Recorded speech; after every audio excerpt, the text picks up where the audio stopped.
same time. Rightio.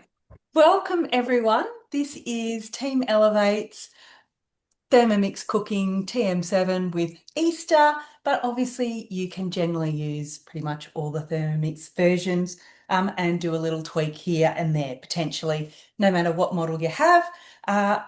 Sarah is my name. We've also got Madeline, Kaz and Jane who are presenting tonight, and they will pop across the screen. I do have us all spotlighted, so if you would prefer just to see who is cooking, then you can swipe your phone so that you can see that view of the person who's talking only by swiping left or right. I'm not sure which way it is on a phone these days. It's just had another update on Zoom. You can also just pin someone to be spotlighted so that you can just see the person who's talking as well. We've had feedback that a lot of people like to see us doing bits and pieces in the background because sometimes we might be shaping something or doing another part of the step that allows us to keep the class rolling. So hence why we do it this way in this format, and then you can choose to just see one person. When you're watching back the recording, if you decide to do that or share that with your friends, it actually records the person who is speaking and not the whole overview of everybody. But we like to have it here in case that's the view that you like to see. So we're going to get started. Kath, you're cooking nothing at all so far for Easter, no plans at all. Hopefully we can give you some inspiration for that. Georgie is already whipping up Rocky Road. Well, that's awesome. We're going to start with Madeline because Kaz is just waiting for a little bit of choux pastry to cool down before she can move on to the next step. So Madeline's going to get us started off with a dessert because it's Thermomix, and why wouldn't you start with dessert? Take it away, Madeline. Thank you, Sarah. As if the children and the family don't get enough sweet things to eat with all the eggs, why not have some more sweet stuff? So I'm doing the peppermint crisp parfait. This is so easy. It's 5 ingredients, most of which you would probably have in your kitchen. So we'll get started. So I've got my 6 little glasses here. I'm just doing small serves. Don't need huge, big whopping serves. So we just need 100 grams of milk chocolate cut into squares. Oops, take the lid off, that helps. And then we've got 50 grams of dark chocolate.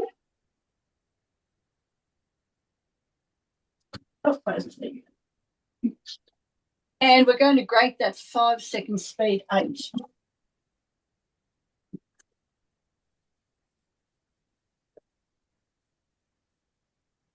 While Madeline's is grating, because that will mute her on Zoom, I'm just going to show you the potatoes for the potato salsa verde that I'm doing. I steamed the potatoes. I did cut them in half because they were smaller. They were bigger, sorry. But you steam them for 30 minutes and then you press them down with a fork. So I've done that, and I've got some olive oil in a dish warming up in the oven. In 5 minutes, I'm going to take that out, throw those in with some salt and pepper, and put them back in the oven for 40 minutes. Take it away, Madeline. Okay, so there's our chocolate all perfectly grated. So I'll just put that into another bowl for now.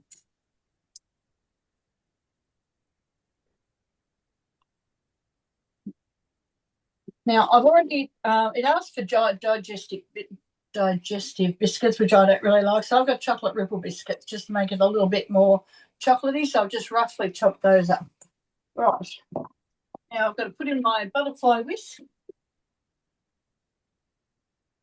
And we're putting 500 grams of cream. I'll just grab that.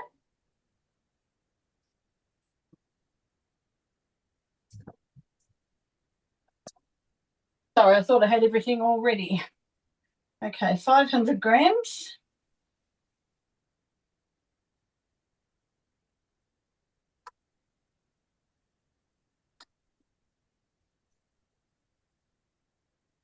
And we're going to whip that for 10 seconds speed 3. Don't ever go over speed 4 when you've got the butterfly in.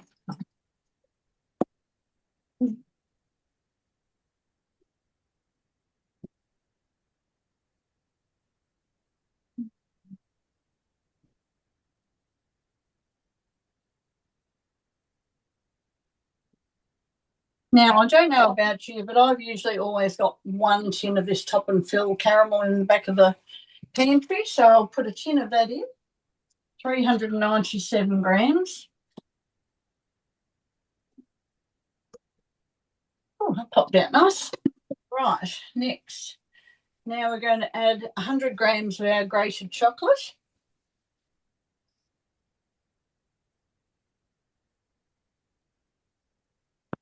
It might sound with all this chocolate it's going to be very sweet, but it's not that bad actually. Next. Now we'll add a teaspoon of peppermint extract.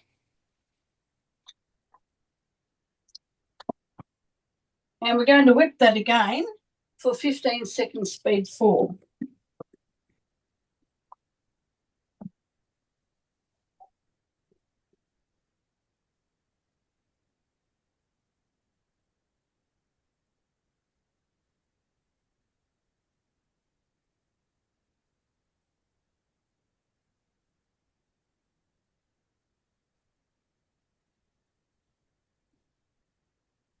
Right. I'll just get the butterfly whisk out.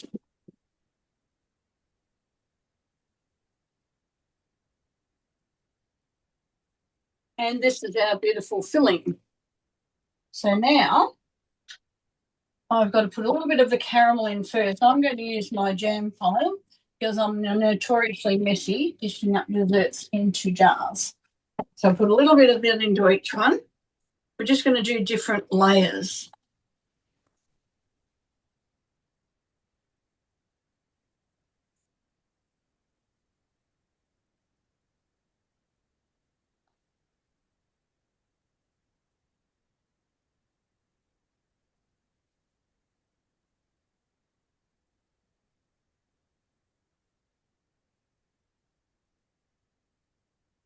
Right.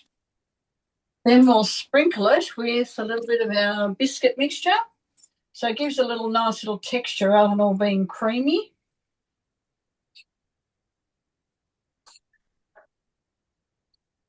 Can you see? Might lower that so you can actually see this. Right. And then we want a little bit more of our grated chocolate that was left over.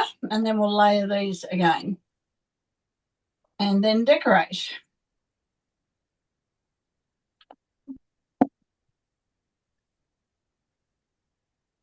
I'll try and get this bit in without spilling it.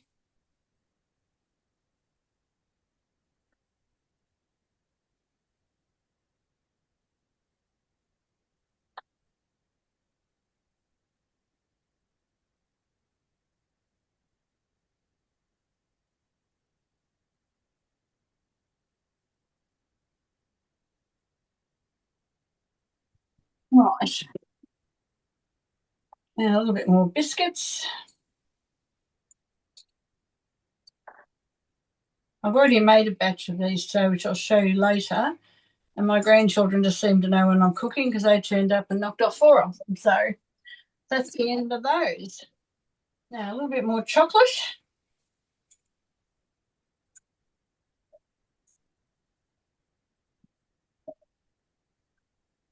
And one more little bit of this on top.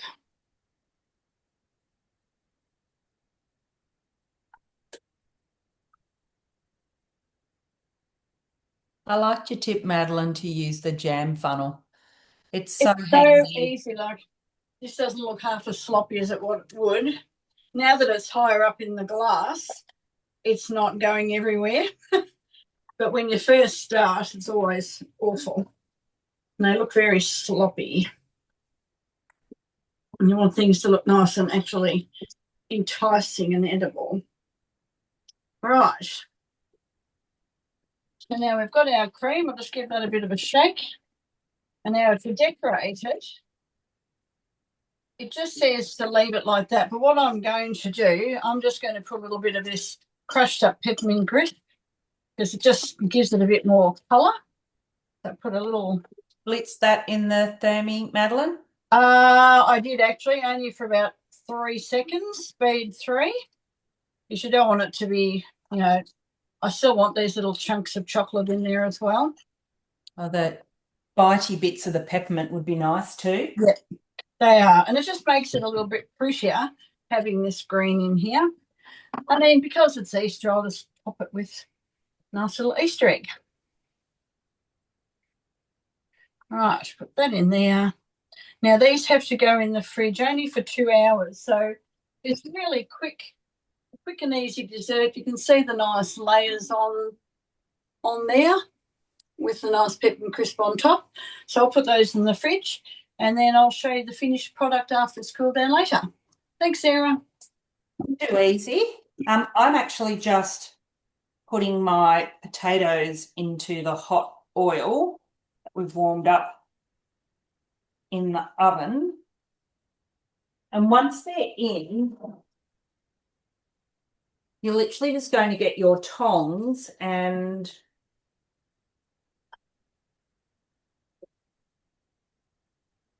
turn them over so that they've got to coat both sides in your beautiful olive oil.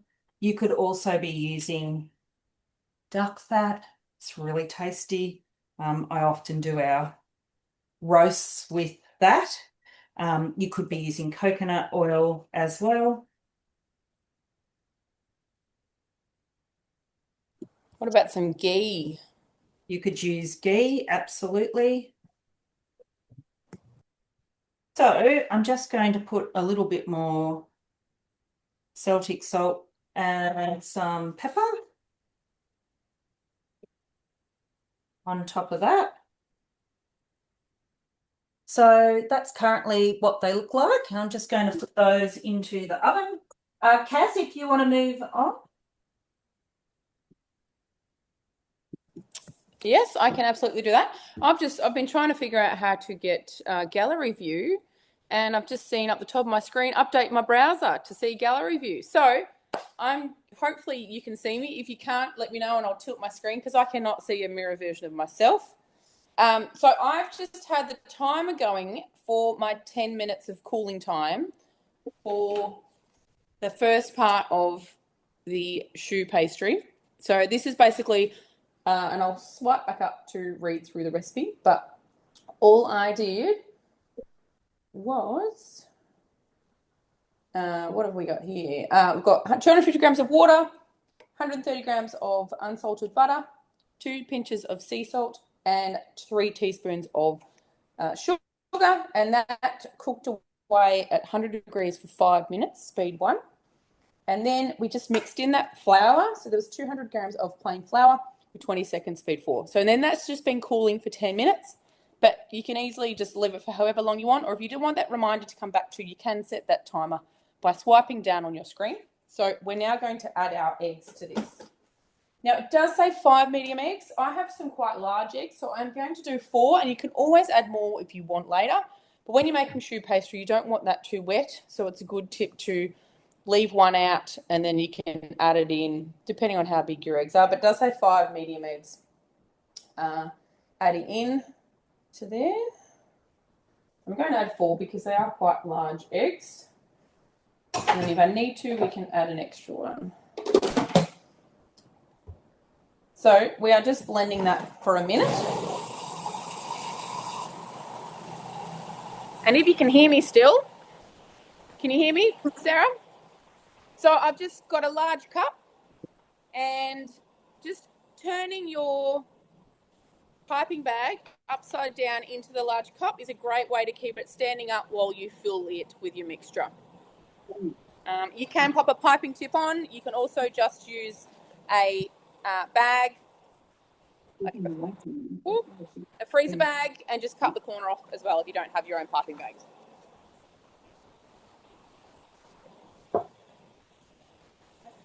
$20 seconds left. And now on top of our little, you're right. I do have some jarred home preserved apricots.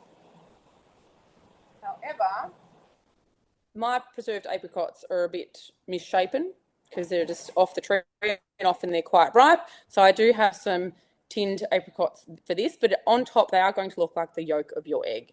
So I've got them there. We are only going to use half of that tin, so I'll be popping my lid on my vacuum seal container to pop the rest in the fridge.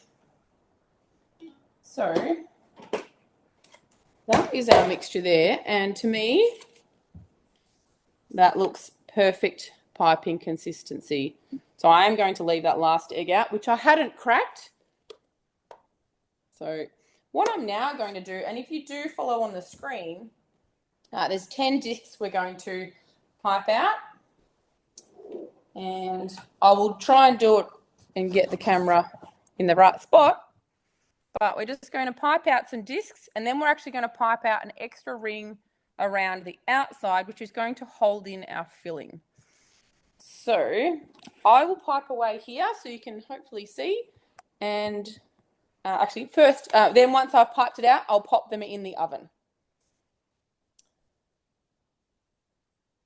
You're muted, Sarah. That always helps. You'd think after 6 years of learning to unmute ourselves, we'd get the hang of it by now. We'll watch you pipe one or two, Kaz, and then we'll go across to Jane and she can get her beautiful salad on the cook. And also a tip that I shared with Wendy earlier, when you're holding your bowl trying to pour something out or scoop something out, if you hold on to the lower half of the handle, just much better ergonomically to get that tilt that you need to scoop something out. Much easier on the wrists and the shoulders. It also keeps your elbow tucked into your waist, so it's much better on your arm. And even though our bowl is slightly heavier than the previous models, we don't have, it's not hot to touch on the outside, so you can easily pick it up with your two hands if you do have something hot in there.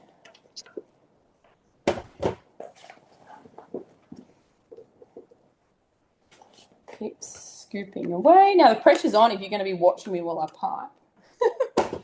Totally are. No, but you can pop a star tip on if you want, or just leave it plain.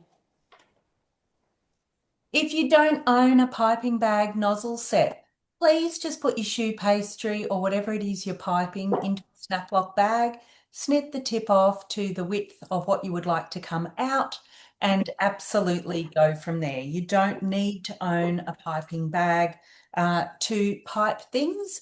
Obviously, having piping tips and nozzles literally just helps you get beautiful shapes and designs when you're doing your piping. But a snap lock bag will get the job done if you need it to. Oh, look at that, Kaz. Absolutely. Perfect. So I've got majority of that out using my clockwise scooping, but rather than waste that bit in the bottom, I'm just going to pop that back on, pop my lid on, and just give it a bit of a whiz to spray all that off to the edge, and then it will be much easier to scoop out and not cut our spatula, but also not waste that. So just speed 8 for a couple of seconds, and then it is going to be easy to get out. So I do have my oven preheating to 200. So you can see it's now around the edge to easily scrape out. And that's an extra couple of scoops there.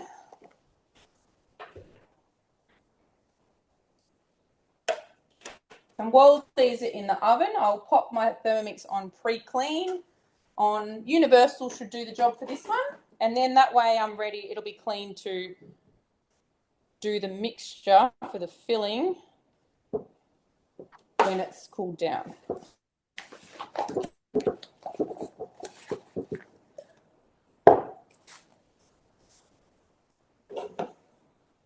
Maybe give it a bit of a twist and hold the twist in sort of between your thumb and forefinger.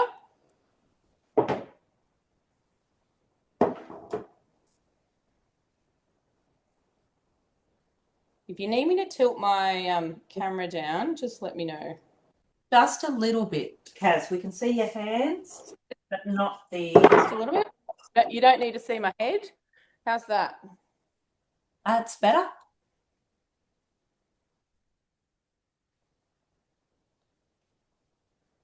I'll get them all done and then I'll go back for the extra layer on the outside.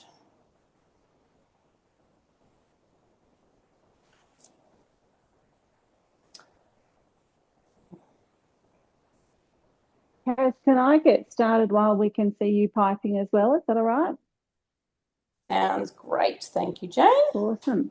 And apologies, everyone, for seeing my kitchen without me. It's keeping it real tonight. More background stuff needs to be done than in the foreground.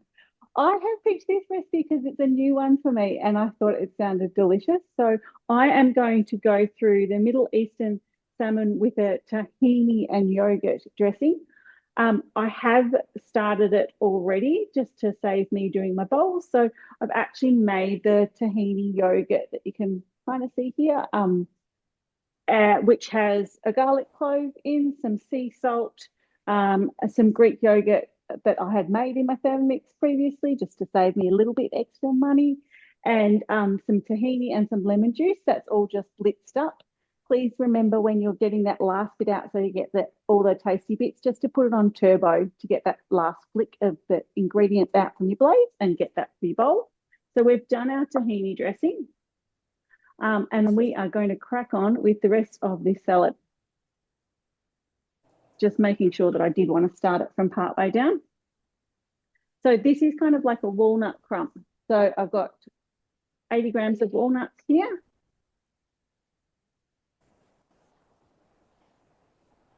And they are going to toast for 4 minutes. Who uses their Sammy to dry roast their spices and things?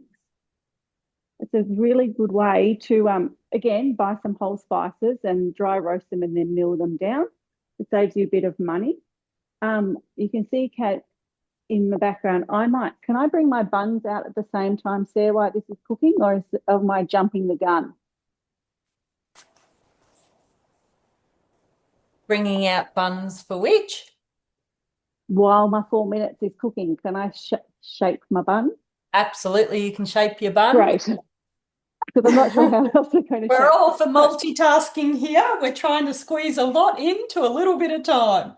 What I've done, again, I'm going to make the apple and cinnamon hot cross buns later, but so that they had proving time and everything else, I've actually done a chocolate batch as well.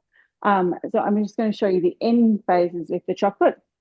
You can see my dough, hopefully. I will be very careful. And everyone in this household is very excited because we will have 2 options of hot cross buns for lunch boxes and things tomorrow. So that is just my dough with the chocolate chips in. Really easy to do, but as I said, I will go through it with you to do the apple and cinnamon ones. I'm actually going to just divide that up into 12. Get the dough here. And I'm going to start shaping. I'm really rustic, and Sarah will give us lots more tips in the shaping and things. I'm all about how they taste. Mine might look all uniform or anything else, but all good. So I've just done it into half, and then I'm going half again. I really like using the baking mat normally when I'm not using my spatula for other things, because it's actually got the measurements down the bottom, so I can get a little bit more precise and a little bit more even. You can also weigh them out, but yeah, it's all just going with it here. So when you are shaping them, so that's kind of one of my portions here. When you're shaping them with your dough, you're just wanting to pinch. I'm going to show you from the bottom, if I can do that. You're just actually kind of folding in and pinching at the bottom so that you've got a nice round shape at the top. Is that kind of what I normally do, Sarah?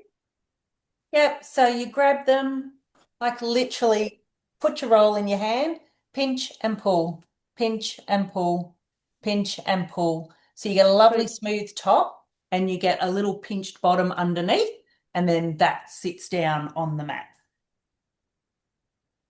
So, and as you can see already, I'm not quite the same size, but that means the bigger ones are for me. So it's all good. So this batch makes a dozen.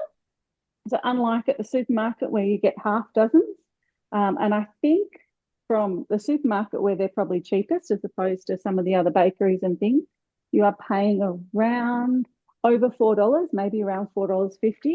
I think I had a look and you could get 2 lots, so a dozen for $7. I think the most expensive part for me was probably the chopped chips in this. So I used half a bag of chopped chips in it. So that was probably about $2 worth of chopped chips. And I will get the same number for about half the price and take out all of the crap and the preservatives and things in them that are in the other ones. Sorry, I probably shouldn't have said crap on the Zoom. So we'll just go again for good measure. Now, I don't know if anyone was watching my screen before, but I had actually piped 11 because I felt like I had plenty in my piping bag. But then I got to the last 3 and didn't have enough for the second layer. So I scooped up one of them back in the piping bag and then made sure I had enough for the last 2 top tiers. So that's them there. And of course, this see one those.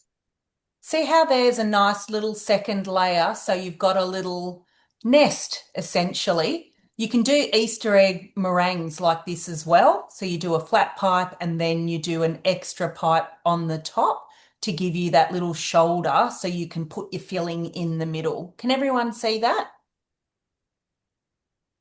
And so then what it tells you to do is use the back of a wet spoon to just gently press down that center circle because we're wanting that to be that little bit lower than that edge.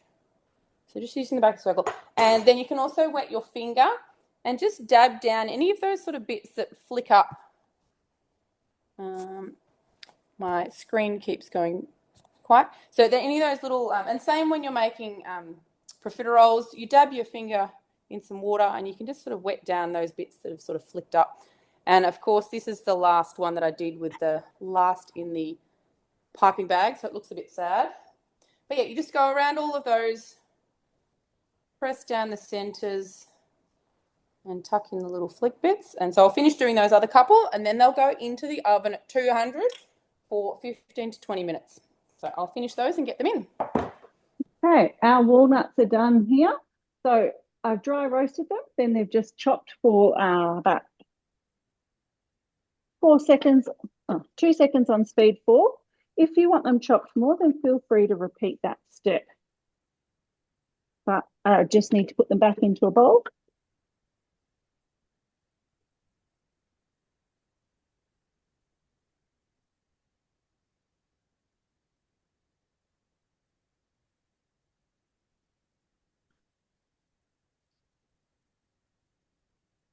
Okay. Then I've got some coriander, some mint and some chili in here that we're going to add into the bowl. I'm just going to tick those off because I put them all in together. And we're going to just chop that down. 4 seconds on speed 7.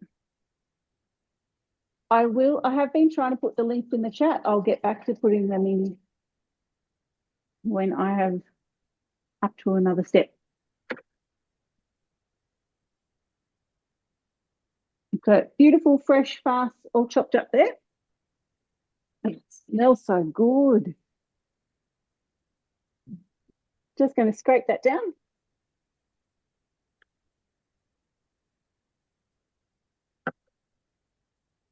And we are going to add in some brown onion, some freshly squeezed lemon juice,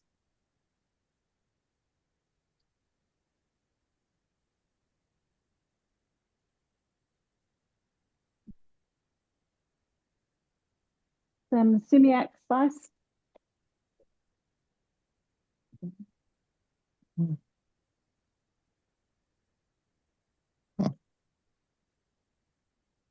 I love the colour of this. The closest we get to purple, isn't it, Sarah? Pretty much. And just some olive oil.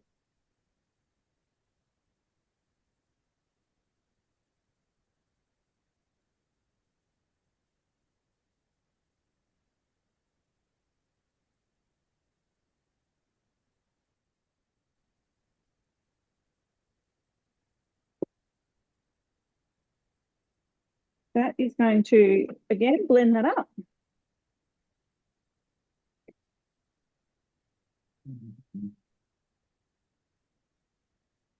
I'm going to add the walnuts back in.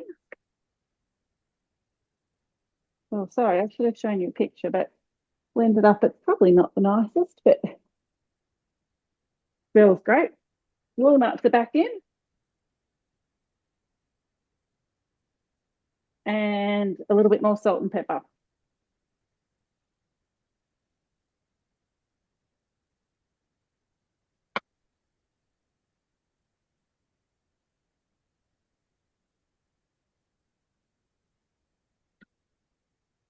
I'm just going to set all that beautiful goodness off the sides and just mix that around with the walnuts now.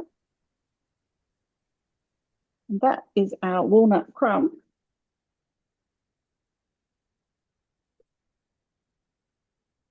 Done and dusted. And then just tip that back out. I'm feeling the pressure, Madeline, now to make sure I'm really neat with my tipping things in because I don't have anything to get it out tonight.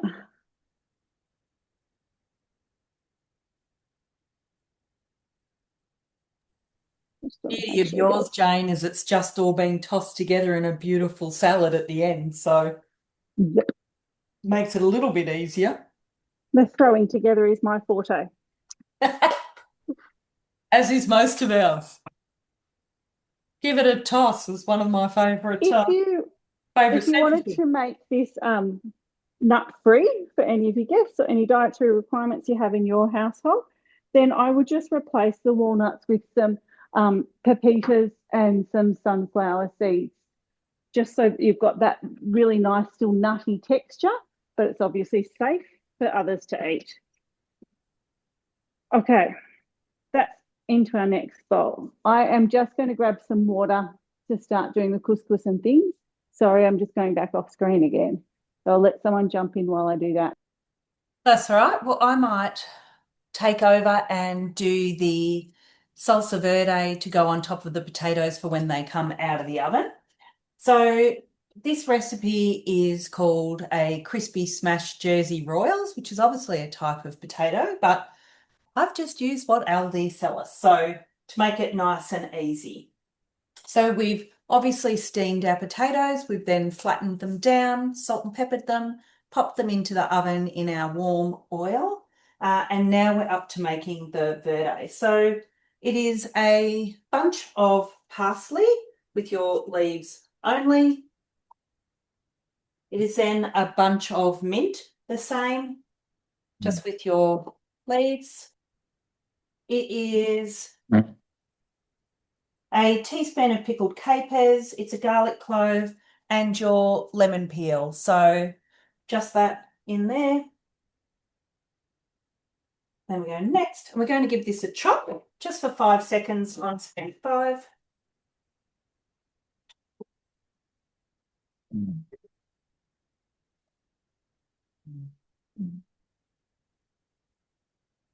Going to scrape down the sides, and I'll give you a look at that.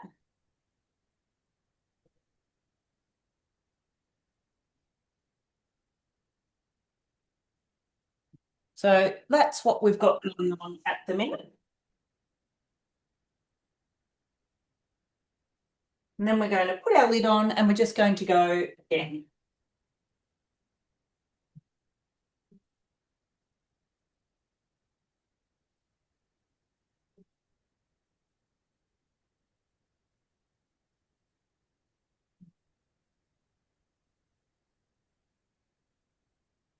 So what they're doing is just making sure you've got it all mixed up nice and fine. Then we're going to add in our juice of a lemon. We've got 100 grams of olive oil.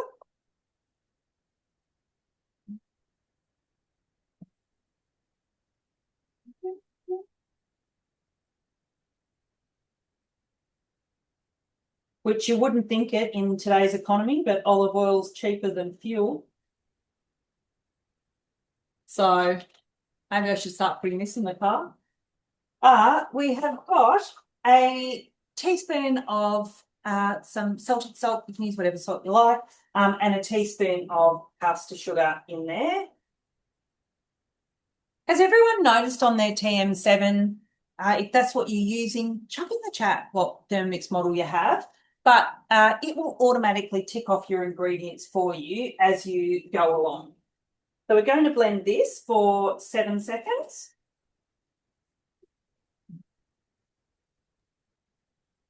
Can I jump in, Sarah, and just let everyone know, I have just put my Israeli couscous into my simmering basket. I put some water in with my veggie stock, and I am going to use my aroma, so we're going to do our cooking. I've got my salmon pieces there that I've just put on wet baking paper and wrung that out. Season that with salt and pepper. Now Sarah's ready. I'm ready to press next, and it's going to cook in the background for us for 15 minutes. So that's our beautiful salsa verde. So I'm just going to scrape down the sides. The smell of this is just absolutely divine. There is a shop in Paco Street that sells a roast potato with a salsa verde, and it is eye-wateringly expensive. Tasty, don't get me wrong, but it's so nice to know you can make these things yourself at home on a much tighter budget and to control what's going in it. You know exactly what's inside.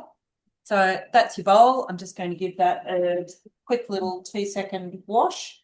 And then there you have our beautiful salsa verde. And once our potatoes are done, I'm literally going to toss the two together. And the whole point of making this is it's always really great to show a awesome side dish that you can add as an accompaniment. This is beautiful with a rack of lamb. You might do something like that for Easter Sunday. It might be that you're doing your Easter gathering on Good Friday. So the salmon dish that Jane is making with the Israeli couscous, this also is a great accompaniment to that. You could just be serving this with your fish you've cooked up on a Friday night. It's completely up to you, and it's super tasty to do. So I think we've lost Kaz. Her internet down in Garvok isn't great. She comes and goes. So log back in through Zoom Workplace, so I can see you all now. I'm just not spotlighted. That's all right. We can fix that problem. Now I'm not just looking at Sarah frozen. Oh, now come on. What's wrong with that? Beautiful. It was my best angle. You? Right. So my thermy's just finished on the pre-clean, and I can see my timer I've set up the top has 5 minutes to go for the 15 minutes of the 20. So I always set the lower time and check it at that time. We're also making a lemon and thyme mocktail this evening.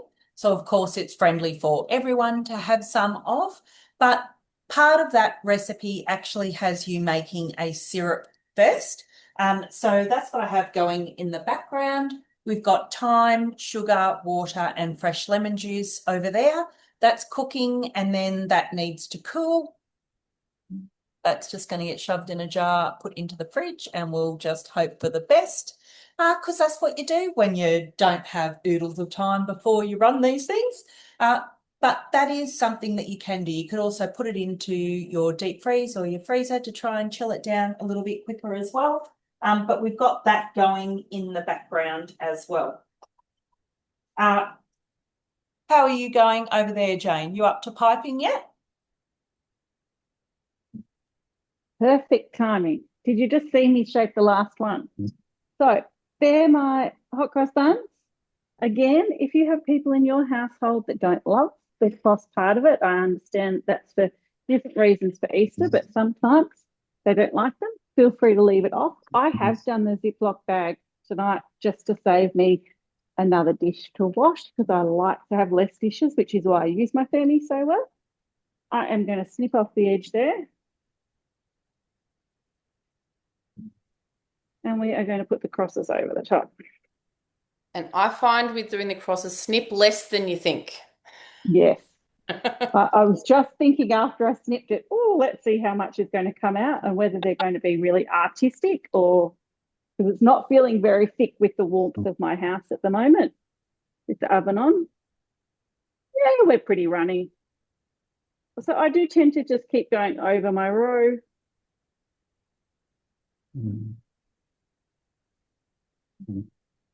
As I said, it's all about the rustic look for me because it tastes great.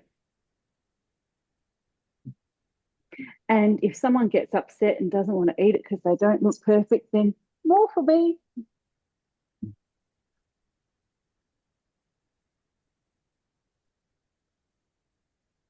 So I would always almost like Kaz did with the eggs, just underdo the amount of water in the for the crosses. You can always add some more if it's too thick. So the cross mix for this is just a mixture of flour, water, and a little bit of olive oil. Again, if you did want to make them so that they were chocolate, you could just add a little bit of cocoa powder in replacement of some of your flour. Because these proved really well in between, you do normally let them sit after you shape them, but my dough's been sitting for a while, so I feel like we're good to just go. I knew when I offered to do this, I'd feel really funny about my looking like that my youngest had piped them, but that's okay. Sorry, sorry, Kaz. I was going to say, I also like to use the Ziploc bag for piping when I'm making the German stars. You put a white glaze on top, which has got the egg whites and sugar. The Ziploc bags are perfect for that because you can then put it in the fridge and just sort of massage it together if you're then making some more. So very handy using the little Ziploc bag. Has anyone made hot cross buns before in their family? And what flavour do you make? Can't see anything coming up in the chat. I also recommend if you are getting together with people and having a brekkie or something, instead of sometimes doing the buns, there's a great hot cross bun loaf that you can have, which is awesome. And what I do, if we are doing them early in the morning, I often do my dough up until the rising step, and I actually leave it in the fridge overnight and let them do the rise as an overnight one so that I've got a bit more time to get them in the oven and fresh in the morning. Oh, I was going to show you, but I forgot half across. Go, Sarah. Save me. Lynn has said that she has made them in the past in her previous Thermomix. They were also odd shape and Jane, so don't feel alone, but super tasty. Sharon said she'd love to try. Oops, that's my Thermomix dinging left, right, and centre. There you go. They are the chocolate hot cross buns ready to go in. So I might pop them in the oven so we can see them when they come out. And I've still got 7 minutes for the salad steaming. So I think that might mean there is no way I could fit any hot cross buns in my fridge to prove overnight. My fridge is chock-a-block. Probably like Sarah's. Pretty much. So I'm just going to strain that syrup. So I'm not sure how much, but you'll be able to see. But you can see that it's made like a sugar syrup mix. And the whole point is that you're catching the time. So that stays pretty much inside your bowl. There's only a little bit left in the sieve. And then you've got your thyme lemon sugar syrup. So we're going to let that cool down. It's the last thing we're making tonight anyway, so that'll be fine. I'm just going to pop that into the fridge. So I've just checked at the 15-minute mark on my choux nests, and they are rising, but they're not quite golden yet. So I've just added that extra 5 minutes on for them to finish. And I've just done that by swiping down from the top and shortcut of 5 minutes and away the timer goes. So even with a recipe going in the background, your timer can then be going, and you will also get a notification on your phone. If it's connected to Wi-Fi, that step has finished or your timer has finished. So super handy if you're out and about in the garden or you've gone out for a walk and something's finished. Yeah, which is why I was just dinging left, right, and centre because we had the phone going, the Thermomix going, everything's going. We've managed to turn off a few things now, which has made it a bit easier. So your bowl's rinsed. It's super easy to carry on with the next thing that you're doing. That's ready for the dish when we're continuing on. How's yours going, Jane, or do you want me to move on with the salmon mousse?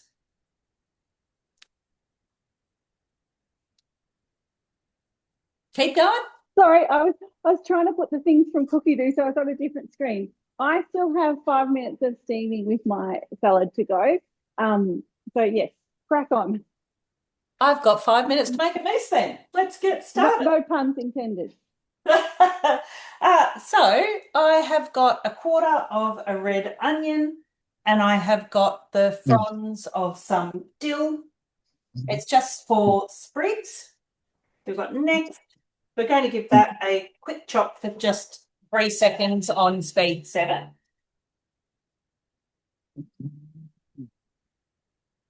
And to that, we're going to add a few things. But like, whose hands are chopping that in 3 seconds? Like, how easy is it to just take control with a Thermomix and blitz things within an inch of their lives better than my own knife skills can be? So I'm just getting out my cream cheese. Handy tip, the cream cheese, in case you're not aware, it freezes really well. So anytime you see it on special, stock up, put them in the freezer. They defrost perfectly fine, same as normal. That's exactly where this has come from today, from the freezer. So just give it a rough chop and then we'll get that in the Thermomix.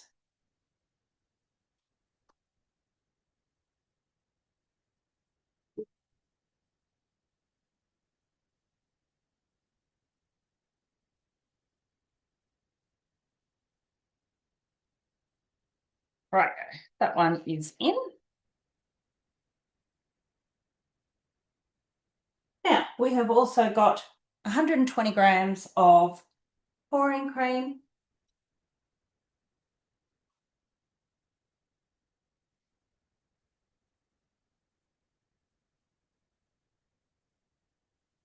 We've got 20 grams of fresh lemon juice. And then we have got a teaspoon of Tabasco sauce. I'm just going to tear the scales off there.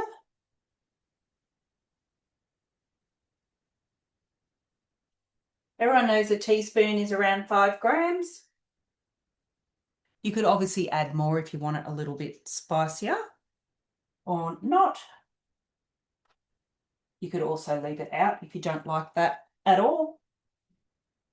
That's going to go on, and we're just going to blend that for 20 seconds on speed 4, and then we're going to add our smoked salmon into that.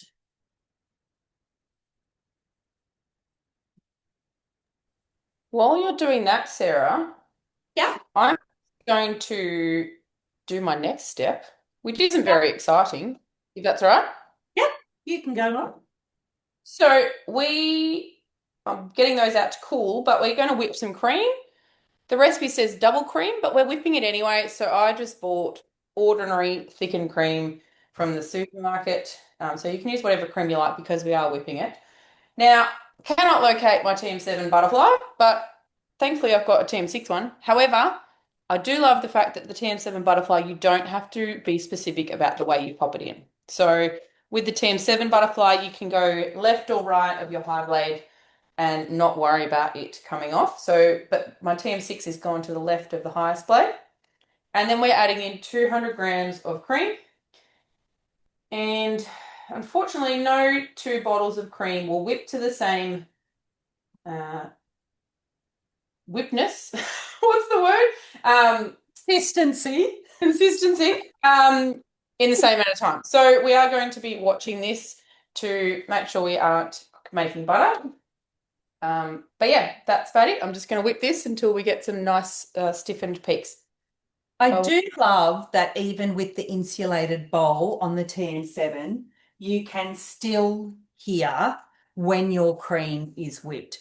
And the whipping time also depends on how fresh your cream is or how close to the use by date it is. So it's really important that you listen to your Thermomix. A lot of cook times when it comes to whipping relies on you to have a listen and hearing when it stops doing the whoop whoop sound and it starts sounding like it's running nice and smooth, because it does make a very distinct sound and you get used to listening to it. So I've just added 15 grams of pickled capers, and now I'm going to add supposedly 250 grams of salmon, but it came in a 200-gram pack, so that's what we're using.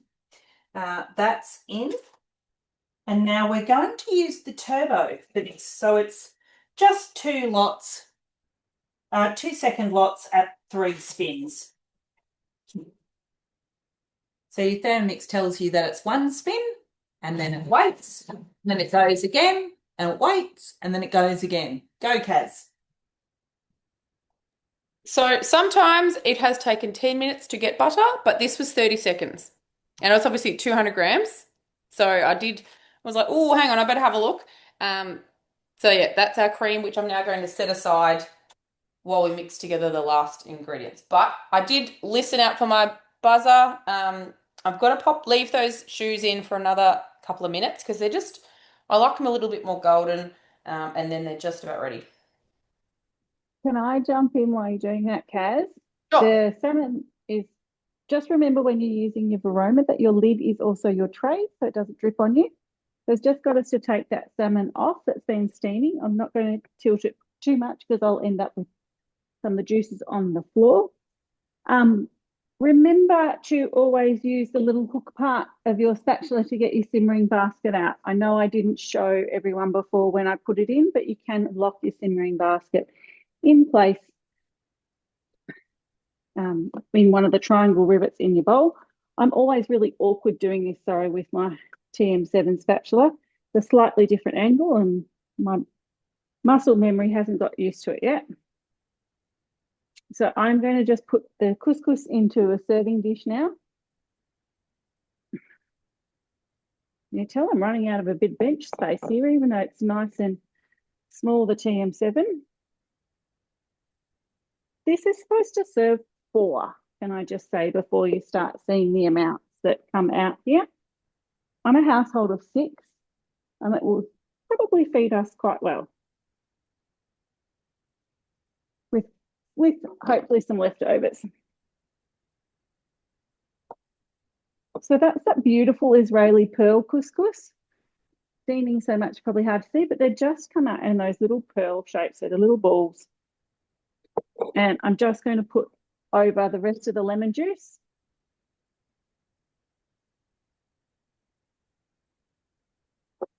And some olive oil. And then we're just going to put the salmon back on.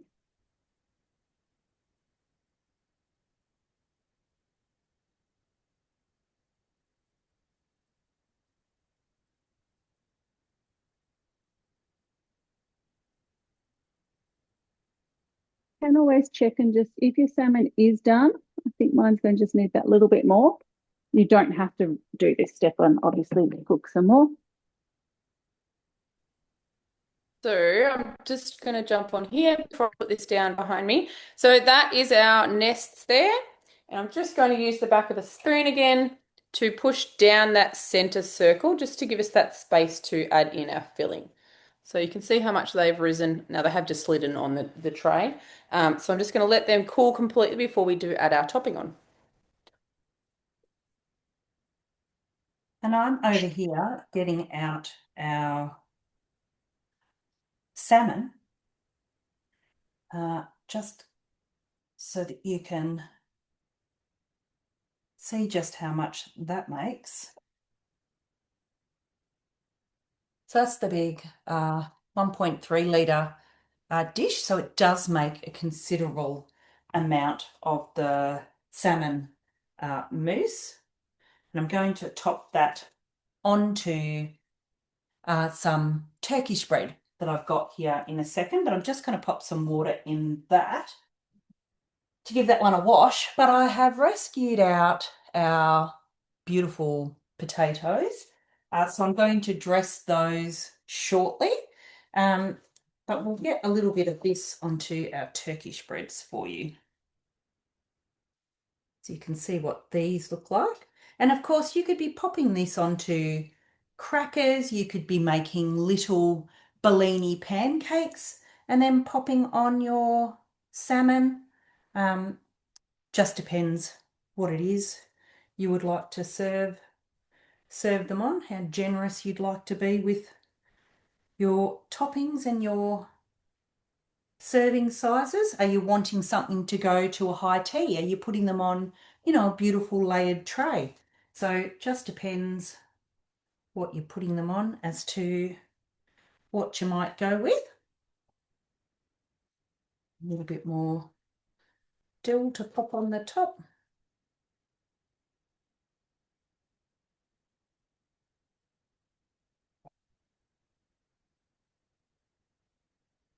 And so there you've got your beautiful little salmon mousse with a little bit of salmon on the top and some dill fronds as well. So really nice little entree, or they can be a finger food, or you could put them onto quite a different things. You could actually do the Brazilian cheese puffs, which are a gluten-free puff. So if you've got gluten-free people that you're trying to cater to, you can cook those. They literally take 15 minutes from start to finish, being cooked and everything. You can press in the middle of those while they're hot, and they make a little gluten-free vol au vent.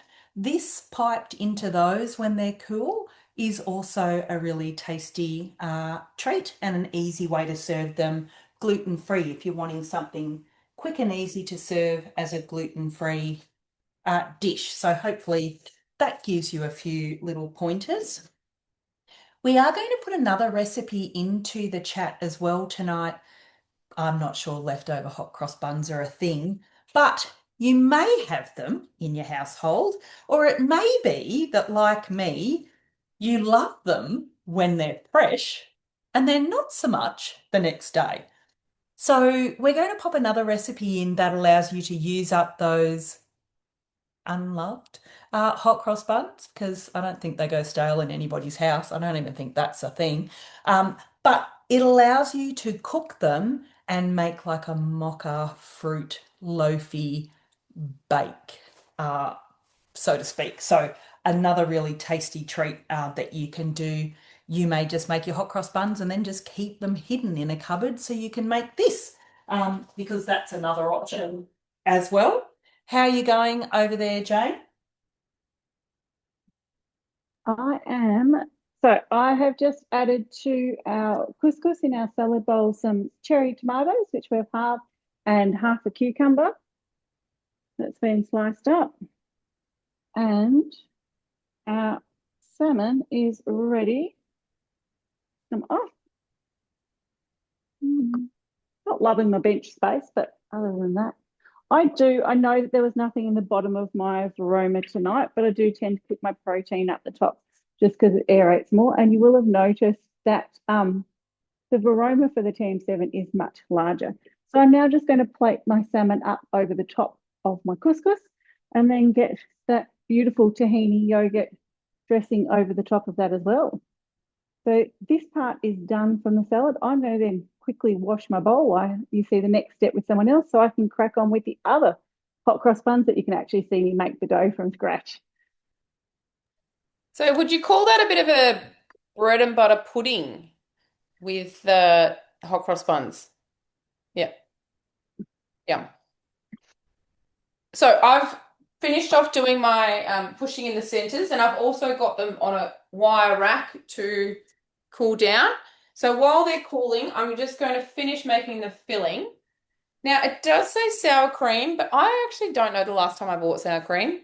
If something calls for sour cream, often I am using my homemade yogurt, or in particular, if we're having tacos, my kids are actually just used to putting the very thick Greek natural yogurt on that we've made ourselves. So I'm just going to use it to do that, because all we're going to do is mix this and then stir it through our whipped cream. So it's, I guess, a bit of a healthier version too, you could say. So we now have 200 grams. Now, I don't know if you can see that, but that's how thick I do my yogurt in the Varoma. So you can do it in any sort of jar, container, but just make sure you sterilize them first. To make it nice and thick, double your milk powder.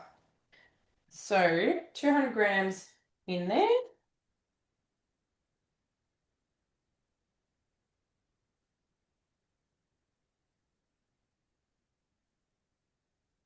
Okay. And 20 grams of sugar, which I'll grab in a sec. And then 1 teaspoon of vanilla extract, or I've got my homemade vanilla bean paste. I'm still going on some vanilla beans that we brought back from a trip to Bali with Thermomix a few years ago, 2 years ago. So I just use it to make vanilla bean paste, lasts for ages, but you can also, and this is only one batch filled, this jar, which used around 8 vanilla beans. You can also make your own vanilla extract as well. So 1 teaspoon in there, and it's lovely. You get those that little fleck through your cream as well.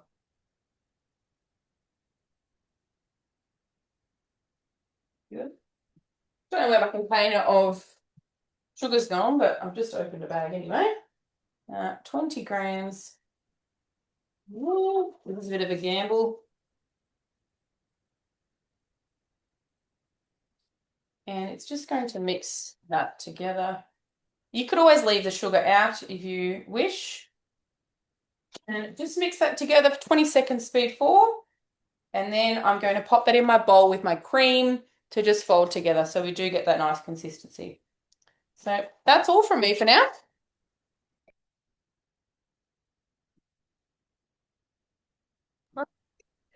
Rightio.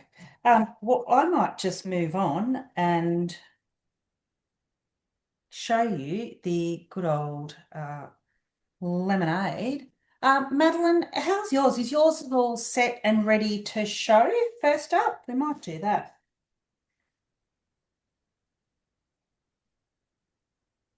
Ha ha ha ha, she says, one I prepared earlier.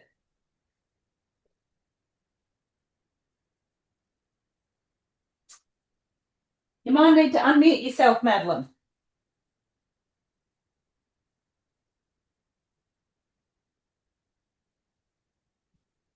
Yeah, right. Okay, so these ones, I couldn't get peppermint crisp yesterday, so I just blitzed up some aero bars, the peppermint aero bars in the Thermomix for a few seconds. So this is the first batch.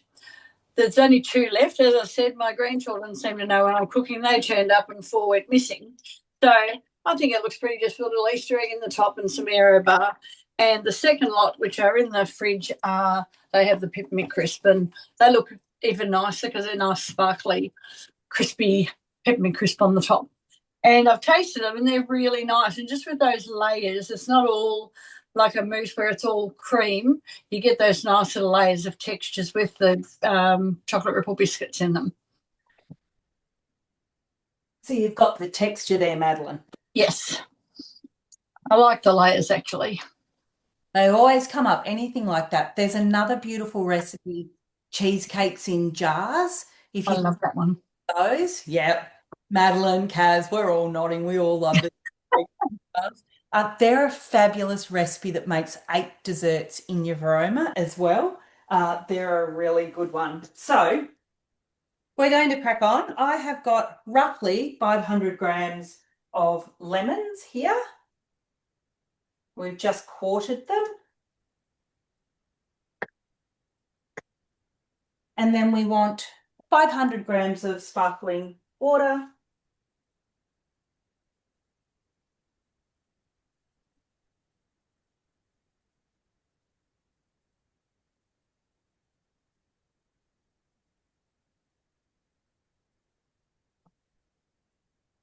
And then we want 200 grams of ice cubes.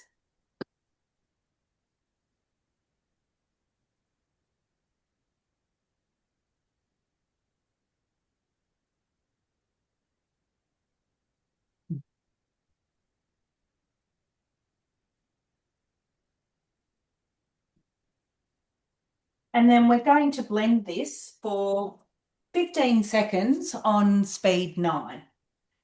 There are other versions of lemonade where you just do the turbo for a couple of goes, but this one we're going to do 15 seconds, speed 9.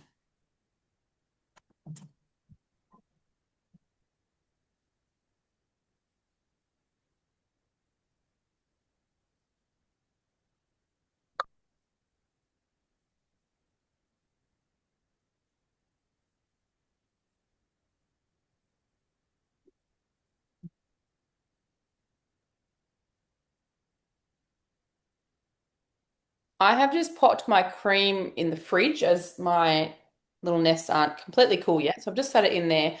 And I've just discovered the bananas I popped in there accidentally. When I was looking for where I put those bananas that I bought today, it clearly was in a bit of a headspace when we got home. So I don't normally put them in there, but just found some space in the fridge to just keep that nice and chilled before I top it on the nest after. Very good, very good. You've done well to make some space. So I have just popped our simmering basket inside on top of my lemons. I've opened it and I've got my finger on the little catch section that would normally you'd use to press down to hold it in place. We're going to use this then as our sieve to strain out our lemonade and to keep all those skins and the seeds of the Thermomix in.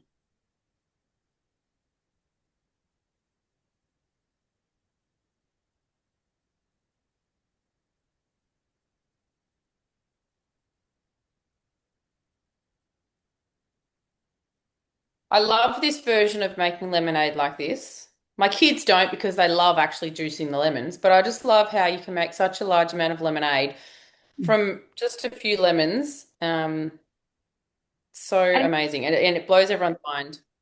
oh, how easy is it? Also, if you're making just regular lemonade, I would then pour the remainder of that in on top, give it a good swirl around and pour it out. And then you've got a beautiful, nearly litre and a half of lemonade for the kiddos or whatever. But for this recipe, it says to rinse out your bowl, but I'm going to keep that and top up my leftover. It wants you to now, sorry, but who doesn't love a second bowl ready and easy to go? Tell your friends, purchase a Thermomix at the minute. You can add a spare bowl for 199. If you have friends and you're wanting a spare bowl for yourself, it is a host reward next month. Yes, Sharon, that's correct. Also, next month, it's a host reward. But if you are savvy and you're trying to help your friends and yourself, if you host towards the end of this month, your friend can take advantage of the $199 this month, and we can generate the host reward for you after the 1st of April. And you can also take advantage of the bowl offer because it will be a host reward next month. So just a little side note.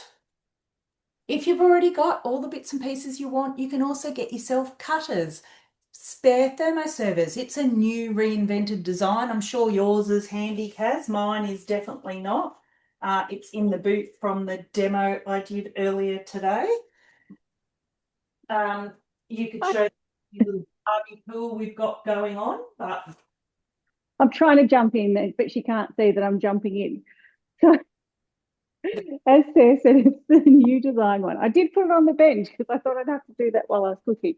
But before we show them that, Sarah, can I get this go on to show everyone how to do the hot cross buns? yeah. Perfect. Okay. So again, I've gone with a non-traditional to show you there are so many variations and you can make them in your Thermomix so easily. These are the apple and cinnamon ones. So I'm very excited about these ones. You won't see them cooked, but I will take a photo and we can put it up for you afterwards. The chocolate ones are due to come out, so that's why I'm going fast. I'm going to put some dried apple in.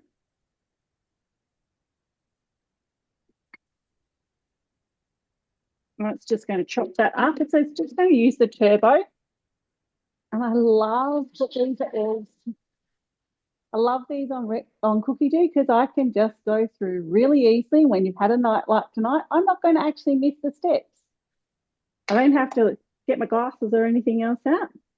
We are going to scrape down the side of that. I'm just going to grab a different spatula, sorry.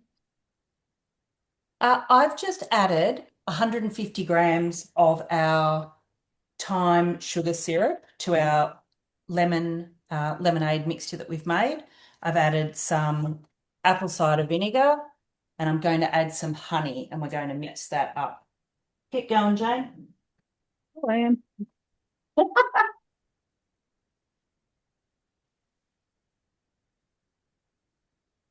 So, like the other Thermomix models, when you're doing something above speed 2, we still have a magnetic locking on your TM7, so you've still got that safety aspect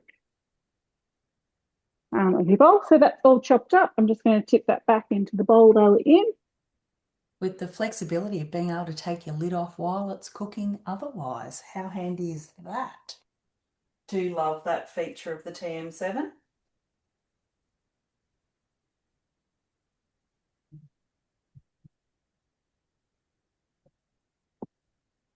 Okay.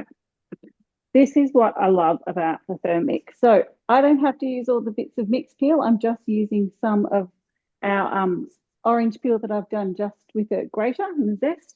I've got some sugar in here as well and some yeast. I'm just going to add my milk in.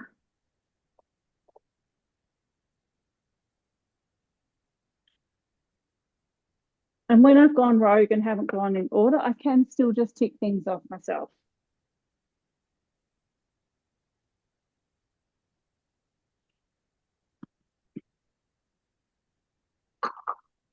That is going to heat that up.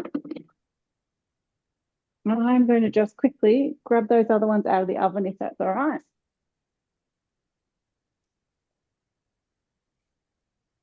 I just popped on our salsa verde onto our potatoes. Just giving them a quick toss. What do we think? They look amazing, Jane. Can I come Just over? You're welcome to. I'm just going to put the sugar glaze over the top just so they sparkle a little bit. My sugar glaze always does look a little bit darker because I do use a raw sugar. Sorry. I need to find where my brush is. Perfect.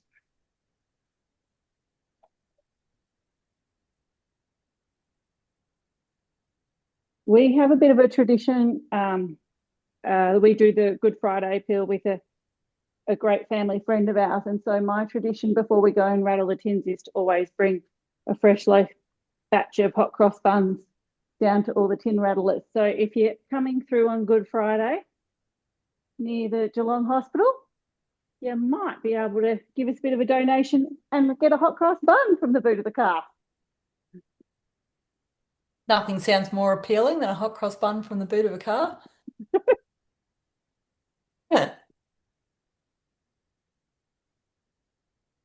Oh, that's all right. Wendy had to go. That's totally fine. We'll make sure that she grabs the recording from this. So that's easy. While Jane's got that on the go, I'm going to remind you just how tasty the little salmon mousse bits can be. And I've just tossed our potatoes. So now we've got those beautiful roast potatoes with the salsa verde on top of those. That's a huge money saver. If you wanted to, you could easily do, that's only 700 grams of potatoes or 750. You could easily do a 2 kilo bag and not necessarily add any more of the salsa verde if you didn't want to. It'll just give you a much thinner flavour of it. Or you could use it as a dressing on the side. So if you wanted to do a lot more potatoes, you could. You would just use the 2 layers of the varoma as well to stir that. And then, of course, I've got just over a litre of our beautiful little lemon and thyme mocktail. And the little lumps in there are my little fake metal ice cubes that I've got. So very easy to whip yourself up a batch of that. And that makes roughly a litre of that beautiful lemon thyme mocktail as well. So you can follow that recipe, or you might make yourself a batch of lemonade. So you've actually got a litre of lemonade to serve up, and then you've got your batch of the lemonade to pop in with this as well. So you can actually go about it 2 ways. If you're not wanting to do a recipe in its entirety, so for example, you didn't want to make the lemonade component of this recipe, you just scroll through on your TM7, get down to the bit where you want to start, press the 3 dots and select Set as Current Step, and it will let you skip all the other bits without going next, next, next, next, next, next, next. It's a fabulous feature and it allows you to shortcut quite a bit. What you got going on there, Jane? I've just put some eggs in. We have some flour, some cinnamon, some ground cloves, some ground nutmeg, salt, all in there, which we'll tip in. And I'm going to put some butter in.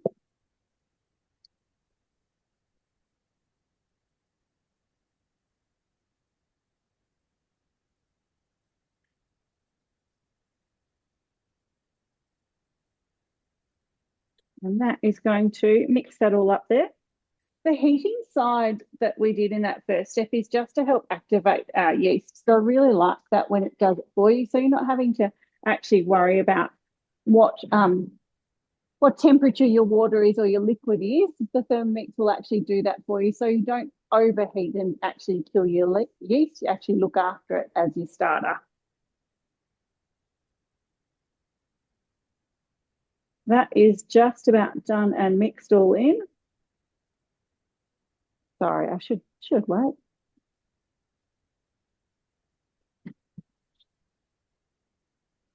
Look, I know it's not looking totally appealing now, but you can see our dough is forming there. And it is now going to actually knead it. These knead for quite a long time. So these are going to knead for 9 minutes, which is why I'm sorry, because I know we're running at the end, but I just think if you can wait.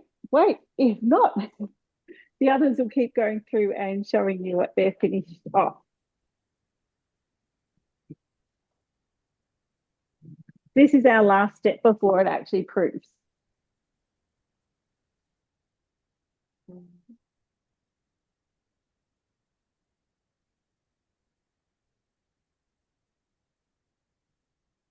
And thanks everyone for your patience again this evening. Not having the event codes come through, you showed a lot of patience with us there. I'm not sure what's happened in the back end with Eventbrite, but we will figure that out. And we'll make sure that everyone who's registered has also managed to get a copy of the recording as well once that's loaded up as well. How are yours going there, Kaz? You're managing to get in your filling into a couple of those? Yes, they have cooled down enough to now, and you don't have nothing fancy. It is just literally spooning the mixture in, and then we are going to, and as you can see, the consistency is just that whipped cream and the yogurt in this instance. So, and it's not meant to be thick or anything, so you can use whatever cream you like, and your yogurt if you wish as well. And then we are going to take each apricot and gently sit it in there. Use my fingers. Not going to use it. I'm trying to pick out ones that are nice halves, not the one that's got a stalk hole in it. Good night, mate. And that is them done. Oh, that your poor little cherubs have probably been waiting up going, will they be ready in time? Oh no, Charlie's normally sound asleep, but he's come out to the toilet, so I think my elder one smelt the hot cross buns ready. that is there. So how cute are they? And you could easily make They're awesome, Kaz. ahead of time. You could have your cream ahead of time and just plate them up before you eat them. So delicious. They've come up fantastic. And so your dough is finished being made, Jane, with your, oh, someone else smelt the food. I've No. got about 6 minutes left on the kneading, but what happens is it will finish doing that kneading. I put it onto my Thermomix mat, and then I actually do put the dried apple in just by hand. So I tend to flatten it out, put that in, and just give it a little bit of a knead myself to mix that through. Then that will actually sit and rest for us overnight, but normally just for an hour and a half until that's doubled in size. And then you'd go through and do the process that you saw me do with the chocolate dough before, where you'd actually then divide it up into 12 and actually shape all of those, put the crosses on. They cook in about 20 minutes tops. I set it probably for about 17 minutes. And as you saw, come out looking and smelling delicious, ready for a little pre-supper. Just in time for supper. I love that. With your hot cross buns too, don't hold back on your flavorings. We do blueberry and white chocolate. You could do mixed citrus peel with your dried fruit. Pretty we can't smell them through the screen. Oh, I'm grateful we can't, Sharon, or I'd be wanting to chomp Jane through the screen at this point in time. That salmon couscous dish is divine as well. I've had that before. I know exactly how tasty that one is. She's lucky I'm not I knocking on her door later. But a handy tip with any of your hot cross buns is that if you're wanting to add flavorings of any sort, you can essentially drop any of it into the lid with 30 seconds to go on your knead time. So if you've got a TM31, TM5, TM6, just shove them through the hole in the lid while it's kneading. If you've got a TM7, you can actually just take the lid off, put your ingredients in, put the lid back on, and continue with your kneading. So 30 seconds is generally all it takes to add any sort of flavouring that you would like into your hot cross buns. So don't hold back. Make sure you absolutely give all flavours a crack because they're tasty, super tasty. But Another otherwise, is Jaffa, dark chocolate and orange. I think you probably told me that one. yeah. So grind your orange rind up with some sugar and flour at the start, and then that will put your orange peel through. Biscoff, yeah, you probably could use a Biscoff flavoring. I don't see why not. Nothing to stop you crumbling up a few Biscoff biscuits as well. And I'd always blitz them up with your flour. So if you're wanting it as a fine thing instead of having chunks in, because then you get the flavour throughout them. Tell us when you try it how they go. The other thing that I forgot to say about the salad is that it is one that you can have warm or cold. So I haven't mixed and tossed it all yet. I've just left it layered. I've still got more salmon, more of the walnut crumb, and more of the dressing to go on top. So I thought I'll leave it pretty, toss it all, and then add some more to it all. Otherwise, thanks again for joining Team Elevate. We're going to show you one more time just a quick little whip around everything that we've done. So if you're starting off your event, you would most likely start with your little salmon mousse top, little finger foods, and then you would potentially progress on to Jane's salad. What's it called again, Jane? No, you've got me. It's the salmon with tahini yogurt dressing. Correct.